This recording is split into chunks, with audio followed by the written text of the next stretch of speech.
Prière pour que notre pays soit un pays de paix et que cela s'instaure et à jamais. Prière pour que notre République continue à briller de par ses grands principes à travers le monde, comme on l'a toujours connu. C'était pour nous une occasion de rassembler les imams, de rassembler tous les maîtres coraniques de la ville de Fatick, mais également d'avoir rendu visite à l'église, d'avoir rendu visite aux saltigués de Malango et de Diobaye, pour que sans exception, dans une véritable dynamique unitaire, chacun, dans ses pouvoirs, puisse prier pour que la paix s'instaure et définitivement dans notre pays. Il est évident qu'une telle démarche ne doit pas être une démarche d'exclusion. Et nous nous sommes permis d'avoir invité le maire de la ville, d'avoir invité le ministre Cheikh Kanté et le ministre Biram Faye, pour que chacun, en ce qui le concerne, puisse y prendre part. Parce que nous considérons que le président a besoin de cela, surtout dans un contexte de dialogue national. Si la démarche unitaire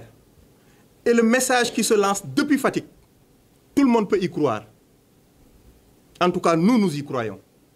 Parce que sans unité, on ne peut pas construire, on ne peut pas réaliser les grandes ambitions que nous avons pour notre pays. Mais en tout état de cause, nous l'avons fait et nous souhaitons que le beau Dieu exauce nos prières. Parce qu'à terme, nous tous, nous avons besoin que notre pays soit en paix et que les principes républicains continuent à fonctionner comme nous le souhaitons. Sous cet angle, nous présentons nos condoléances les plus attristées, nos vives condoléances à toutes les familles qui ont perdu un des leurs. Depuis mars 2021, on commence à en dénombrer. La semaine dernière, on en a encore dénombré. Ça suffit. Que l'État prenne ses responsabilités et qu'on identifie ceux qui sont auteurs de ces crimes-là. Ça ne peut pas continuer. Que des Sénégalais soient tués impunément. De tous les moyens que l'État puisse utiliser, puisse user, nous demandons que cela puisse être clarifié et que les responsabilités soient situées. Parce que, quoi qu'on puisse dire, l'État n'a pas intérêt à tuer ses fils. Du tout. Le mal ne peut pas profiter à l'État. Est-ce que quelqu'un d'autre ne l'aurait pas fait pour qu'on puisse pointer du doigt l'État du Sénégal? Invraisemblablement, il s'agit de ça. Mais tout laisse croire que les responsabilités seront situées. En tout cas, nous le souhaitons et nous lançons cet appel depuis Fatick. Et nous remercions également les populations de Fatick. Parce qu'à chaque fois qu'il y a eu crise, qu'il y a eu des tumultes et des troubles, des manifestations dans toutes les villes du Sénégal, Fatick est resté indemne, intact. Majorité et opposition cohabitent dans une parfaite intelligence. Parce qu'après tout, ceux de l'opposition, ce sont nos frères. Nous habitons dans la même ville. Nous fréquentons les mêmes lieux. À quoi bon que nous soyons des ennemis? À la limite, l'appel que nous lançons à l'endroit de ces dignes fils de Fatick, c'est que nous n'acceptons pas que des intrus puissent venir sous prétexte que Issa Khadien, sa maison doit être brûlée. Un Fatickois ne l'aurait jamais fait. Tous ceux qui adviendront, tous ceux qui essayeront de le faire, seront des gens qui n'habitent pas Fatick. Donc prenons nos responsabilités et surveillons de près ce qui se passe dans la ville. Et c'est pour cette raison que nous lançons un appel depuis Fatick, pour que toutes les villes du Sénégal, à l'image de cette belle cohabitation qui existe à Fatick, que cette cohabitation puisse exister à Dakar, à Ziguinchor et partout à l'intérieur du pays. Nous en avons besoin pour que les élections de 2024 soient des élections libres, transparentes et démocratiques. Nous en avons besoin parce que notre économie, qui commence à progresser au lendemain de la Covid, a besoin d'être davantage stabilisée. Nous en avons besoin parce que ce qui s'est passé à l'université est inacceptable. C'est parti pour 3 ou 4 mois que les étudiants ne puissent pas fréquenter les amphithéâtres. Vous pensez que cela profite à l'État? Du tout. Cela profite à d'autres personnes qui sont tapis dans l'ombre. Et il faut que nous puissions les identifier. Mais tout laisse croire que l'État le fera. Parce que l'appel incessant des uns et des autres ne peuvent pas être des appels gratuits et classés sans suite. Bu am solo bi nga xam ne bésu ñaan la ñu jëmee ko ci réew mi jëmee ko ci président de la République jëmee ko ci askan bi yépp ñu inscriroon ko nag ci benn démarche unitaire parce que kii di monsieur le maire de la ville muy Matar Ba comme du reste le ministre Cheikh Kanté Birame Faye et tous les autres dañ leen cee convié woon parce que dañu jàpp ne lu baax boo koy def da ngay ëmb ñëpp nga boole ñëpp te ñu gëm ni ñu toll ci période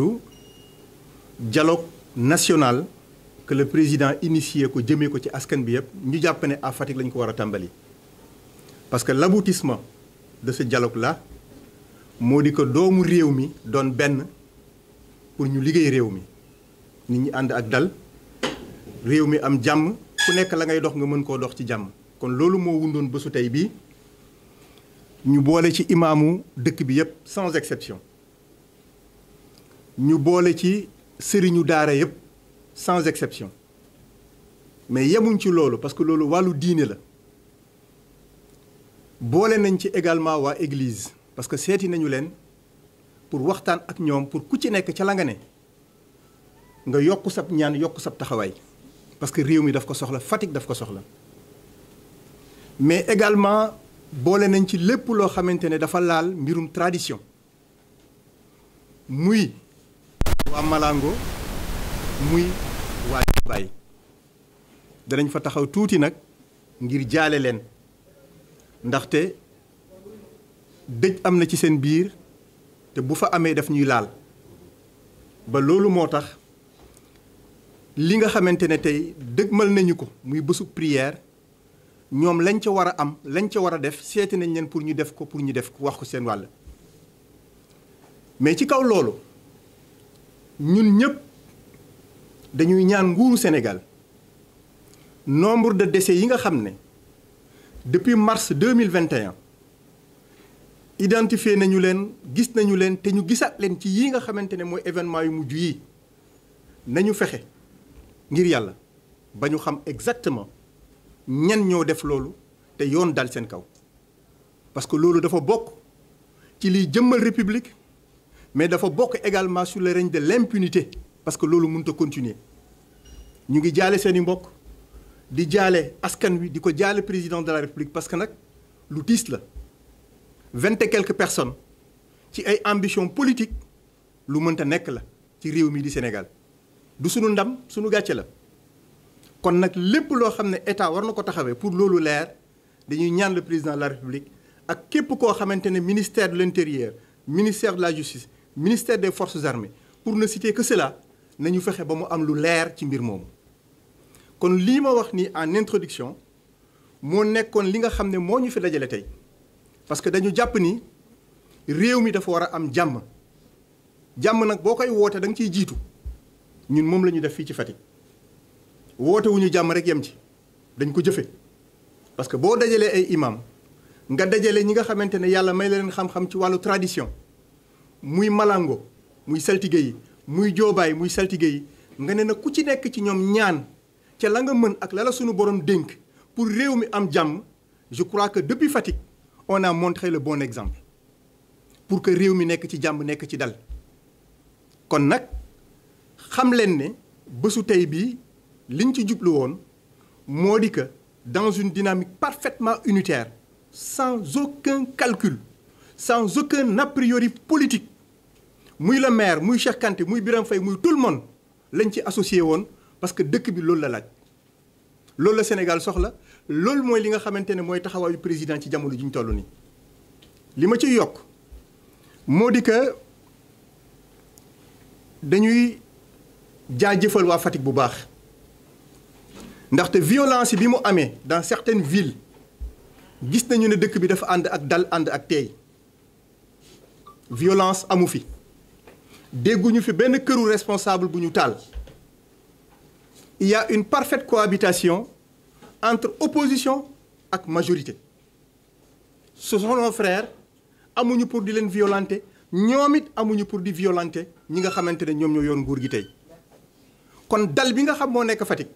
dañoo bëgg mu continuer te lépp loo xamante ne gox nga ci réew mi nga inspiré wu ci ni waa Fatick comporté woo. parce que nag il y avait de l'électricité dans l'air mais on a pu gérer nos ambitions personnelles ba ku ci nekk ci dal mais mieux appel bi dafay jubluwaat toujours ci population bi bu ñu nangu mukk benn samba booy dugg ci dëkk bi parce que ñun wane nañ ne mën nañoo cohabiter entre opposition ak majorité te jàmm rek di fi xew kon bu fi jàmm narta xew rek jógewul ci biir dëkk bi ci beneen la jóge kon dañuy araftu di wax ne loolu bu fi naree am na Fatick doon benn bopp ñu jàkkaarloog samba booy yooyu ba bu ñu yegsi ci réew mi bu ñu yegsi ci dëkk bi mais niñ koy bañee Fatick lañ koy bañeele toutes les régions du Sénégal. Il faudrait pas que mu am des intrus qui viennent pour saborder notre république parce que nag république bi bu sëqatee ñun ci suñu bopp boobaa daañu feebar bu république bu daanoo ñun danañu dee kon nañu fexe ba mu am ku xam la valeur d'une république les principes républicains importance bi mu am ci fonctionnement wu société doo fexe ba mu naax saay kon képp koo xamante ne tey jóg nga pour naax saayal loolu un appel que nous lançons aux Fatickois que nous lançons aux Sénégalais sans exception nañu dal ci seen kaw te identifier leen comme ni ko ministre de l'Intérieur waxee parce que nag foofu la ñu toll tey di jaajëfal nos forces de défense et de sécurité parce que quoi qu'il advienne seen professionnalisme kenn du ko natable ils ont fait preuve de patriotisme